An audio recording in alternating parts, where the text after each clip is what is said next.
Vicepresidente, oggi il Friuli inaugura alla grande.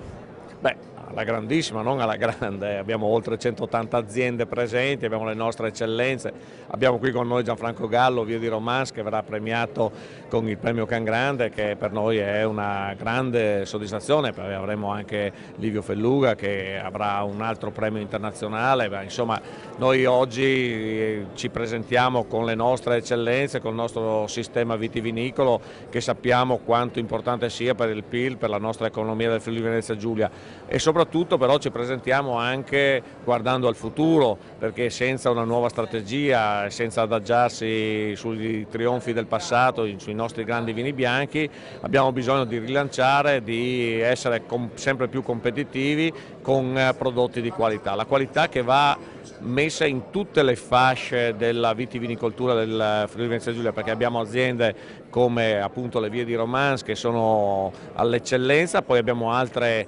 aziende che sono sui mercati, che fanno comunque prodotti di buona qualità, e la qualità deve essere il filo conduttore per tutte le fasce di prezzo che vengono offerte al mercato.